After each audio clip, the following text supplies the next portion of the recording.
Hello friends, আশা করি তোমরা ভালো আছো। আমরাও ভালো আছি। সকাল সকাল চলে গেছিলাম পুচকু সোনাকে ভ্যাকসিন দিতে। দেখো ওয়েট হচ্ছে, বললো ওয়েটটা ঠিকই আছে।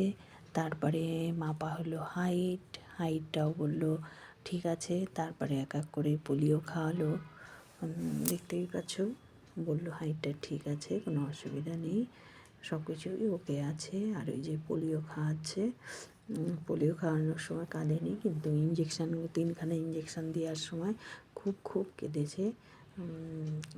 তারপরে বাড়ি এসে চটজলদি কী বানাবো, সজনে ডাঁটা ছিল, সজনে ডাঁটা বড়ি আলু দিয়ে ঝটপট বানিয়ে নিলাম পোস্ত দিয়ে, সজনে পোস্ত বানিয়ে ফেললাম বড়ি দিয়ে। সজনের ডাঁটাগুলো কেটে রেখে গেছিলাম, ভালো করে ধুয়ে একটু ভাপ দিয়ে নিয়েছি আলু বড়ি। তারপরে আলু আর ডাঁটা, তারপরে একটু কড়াইতে তেল দিয়ে বড়িগুলো প্রথমে ভেজে তুলে রাখবো। এটা কিন্তু ফুলকপির বড়ি। একটু ভেজে তুলে তারপরে একটু গুঁড়ো করে নেব। আর দেখো ওই যে ভেজে নিয়েছি, এরপরে গুঁড়ো করে নেব হাত দিয়ে। আর এই পাশে কড়াইতে তেল দিয়ে আবারও দিয়ে দিলাম একটু কালো জিরে, দেওয়ার পরে কেটে রাখা আলুটা দিয়ে দিলাম। আলু আর নাড়াচাড়া করে দিয়ে দেবো সজনে ডাঁটা। যেহেতু ভাপ দেওয়া আছে, এর জন্য বেশি ভাজতে হবে না।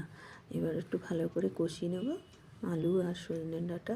কষানোর পরে তারপরে এখানে দিয়ে দেবো হচ্ছে, ভালো করে দেখো কষেই গেছে।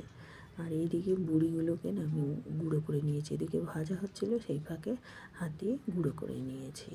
আর এইদিকে দেখো ভাজা কিন্তু কষানো হয়ে গেছে।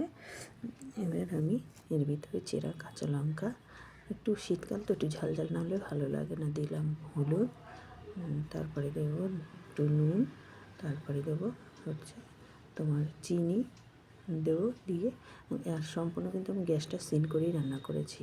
আর আজকে দেখো আমি পোস্ত দেবো না, ভাবলাম যে পোস্ত বাটতে টাইম লাগবে, তাই সর্ষে দিয়ে দিলাম।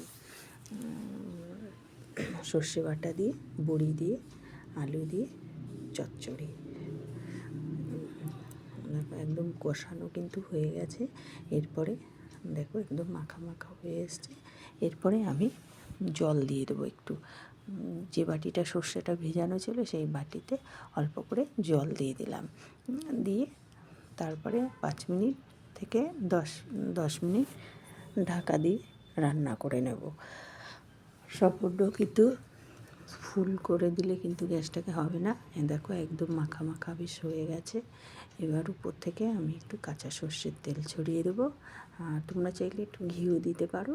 তারপরে ঝটপট নামিয়ে নিলাম, হয়ে গেল সজনে বড়ি দিয়ে সজনে ডাঁটার চচ্চড়ি। আর ভালো লাগলে আমার চ্যানেলটি লাইক, শেয়ার, কমেন্ট ও সাবস্ক্রাইব করে দিও প্লিজ।